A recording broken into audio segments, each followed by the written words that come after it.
morning. I'm Terry. Welcome to TARDIS Spider, and today, the TARDIS Console Room. The TARDIS Console Room debuted in An Unearthly Child and is with us to this very day, though with very many changes. So let's look at the changes in the classic series. And if you enjoyed today's video, please like and subscribe.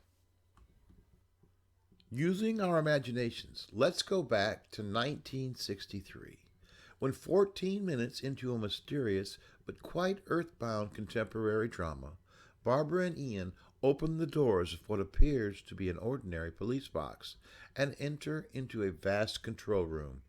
This was unlike anything seen on British or maybe even American television. This was the TARDIS. Only one thing has been a constant for the entire series: the TARDIS, a camouflaged time and space ship that's larger on the inside, a constant but not unchanging. While always a police box, in the new series, the exterior changes with most new Doctors. In the classic series, usually wear and tear were the reasons for change. The interior in the first story was a very impressive sight, though it did provide its own set of problems. Too many unwieldy parts and taking up too much floor space in a small studio setting. In time, the set was trimmed down to the interior doors, the console, and the walls with roundels. This basic layout would last for 10 years. The original TARDIS console would last from the black and white era well into color, with little or no alteration to the basic design, even though it had to be patched and repaired. In the 1972 story, The Time Monster, Tom Gleason, in an effort to update the interior, would ditch the classic roundels for a molded plastic version. Thankfully, it lasted for only one story. For the rest of the John Pertwee era, and into Tom Baker's time, the TARDIS console room carried on without much variation, with the effects team spending more and more time patching and repairing it to keep up with a busy Doctor Who shooting schedule. In 1976, Barry Newberry was given the task of creating a new, more user-friendly console room. More user-friendly for the scene and camera crews, all the while keeping in tone with the show's more gothic feel. He would begin by abandoning the brightness and harsh whites for a retro or Jules Verne style, with wood panels and a smaller style control console, reimagined in the style of a Victorian writing desk with the controls hidden beneath walnut panels. The fact, as often is in Doctor Who, budget had its influence. Under the panels there were controls only behind one. The others were empty. The control column is gone and is replaced by a shaving mirror.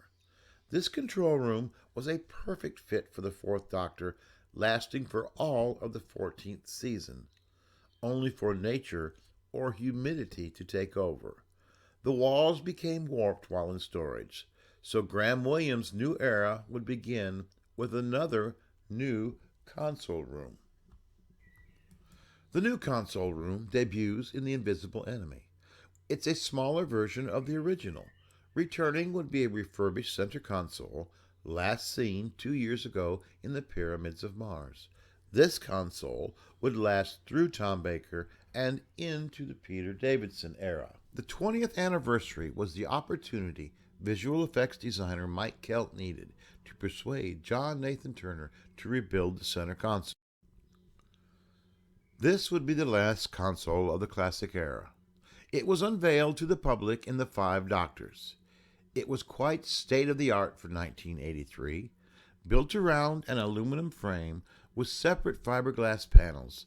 This new console would feature a wealth of practical controls, dozens of twinkling lights, all controlled by solid state-of-the-art circuitry and 2 practical television monitors.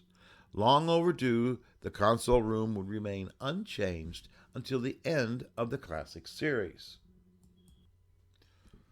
When the time came for the television movie, of course, there had to be a new TARDIS, and a new TARDIS console was designed. It was more of a steampunk design and was used only for the movie. The new series would have as many or more changes. Both the ninth and 10th Doctors would share a console room design, and from 11 on, each Doctor would get at least one new console room. While always changing, the console room remains a center point in Doctor Who. And for a recommendation this week, well, it's July, it's the middle of summer, and we're here in America, and that means it's baseball season. Just take the time to enjoy a baseball game this week. Sit back, relax, and enjoy Major League Baseball, or better yet, attend a game live, whether it's Major League or Minor League Baseball in your city. Now remember to enjoy your journey through time and space. Social distance if you believe you need to. Wear a mask if you want. Love your friends, love your family,